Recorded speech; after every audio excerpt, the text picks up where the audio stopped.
Hello folks, this is Aitan Ajha from InspiredToRise.com and today we are going to talk about the Xiaomi Redmi Note 8 Pro.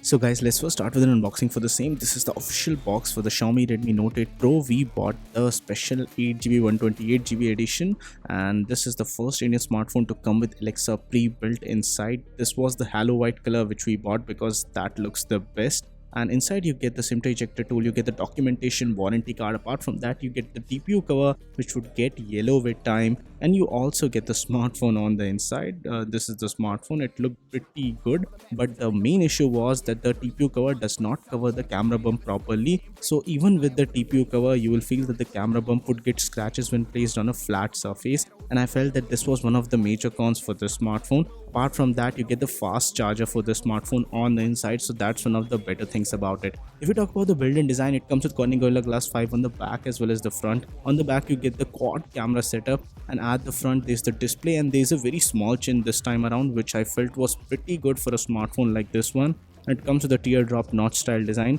At the back you can see there is a very nice finish, and this device has polycarbonate sides. If you look on the left hand side, you get a dedicated microSD card slot on the Indian version for the Redmi Note 8 Pro, and NFC is missing on this particular version. Apart from that, if you look on the back, you get dedicated PDF sensor along with the macro sensor, and at the bottom there's the 3.5mm jack along with a USB Type-C port and the speaker grill for this one. On the right hand side there's the power button and the volume rocker, and on the top there's the noise cancellation microphone along with the infrared sensor for the smartphone. At around 200 grams, it's not exactly a lightweight device, but the day-to-day usability was pretty good for this device, but it does rock when kept on a flat surface because of the bump at the back. And apart from that, if I talk about the display for this device, it comes with a nice 6.53-inch LCD display which comes with HDR support, and it has 500 nits of maximum brightness, and I found that the display quality was really good. It's not really as crisp as an AMOLED display, but still the quality was good,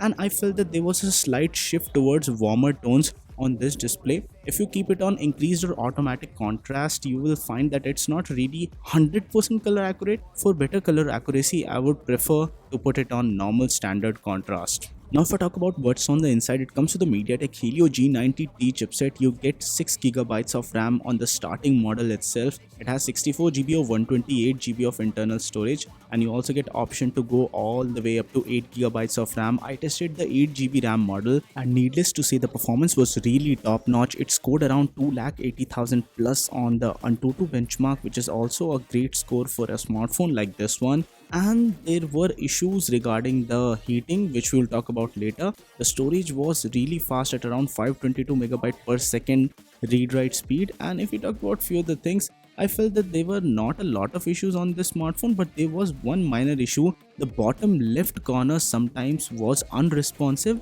and this is an issue which has been widely reported by a lot of people online. Camtopia support is full on this device, but I found only one working version for Gcam. On that too, the 64MP sensor was not working, only the front camera was working. So I hope that somebody might get a fix for the smartphone and we would be able to run Gcam on this one finally. Now if we talk about the gaming performance for this device, I was able to run PUBG easily on the smartphone with HDR settings and ultra frame rate, but I would advise against it. This is because of the fact that on this particular setting the smartphone heated up the most. You would get smooth and extreme settings with easily 45 to 55 FPS depending upon your rank and a lot of other factors, and I would say that it doesn't go as fast as the flagships like OnePlus 70 etc, but still the gaming performance was good enough considering the price for the smartphone, and it does heat up slightly at the top left corner, but not really so high that you would feel like throwing away the smartphone. Now if we talk about the camera, it comes with a 64MP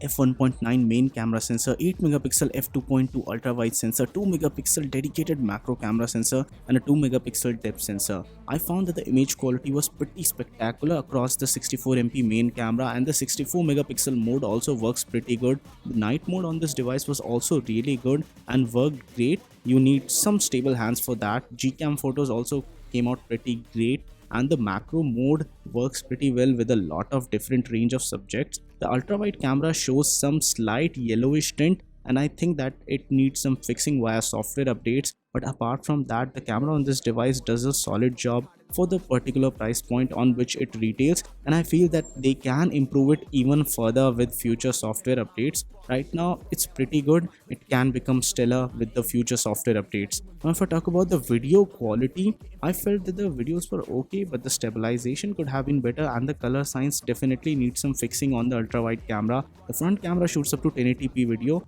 and that too also needs some fixing in terms of the overall colors which are coming out from the camera. And I felt that the dynamic range was not really that good, but the sharpness was really on point for the front camera because it's a very nice 20 megapixel f2.0 sensor. It's India's first smartphone with Alexa built in, baked into the smartphone. Alexa, play Sawan. Here's Sawan.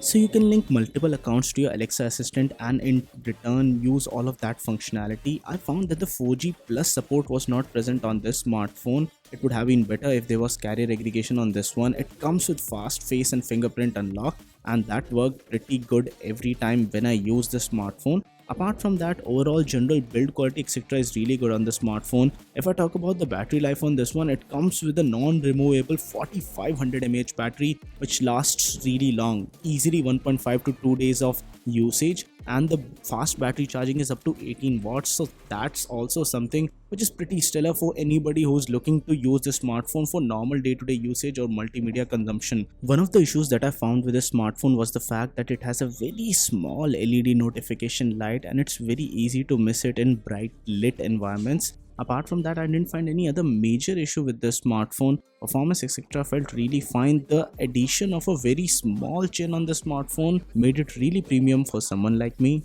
Now let's talk about few other issues on the smartphone. The Xiaomi Redmi Note 7 Pro had some GPS issues. The smartphone also faces some minor GPS issues. Now if I talk about this smartphone, I felt that it does not have really high GPS issues, but the exact accuracy that I feel that I was getting on flagship devices, that was still missing on this smartphone while playing games like Pokemon Go or doing navigation on Google Maps. I feel that that's something that can be improved. Now if I talk about the pricing, at a starting price of 14,999 for the 6GB 64GB variant, the Redmi Note 8 Pro is a great device for a lot of people.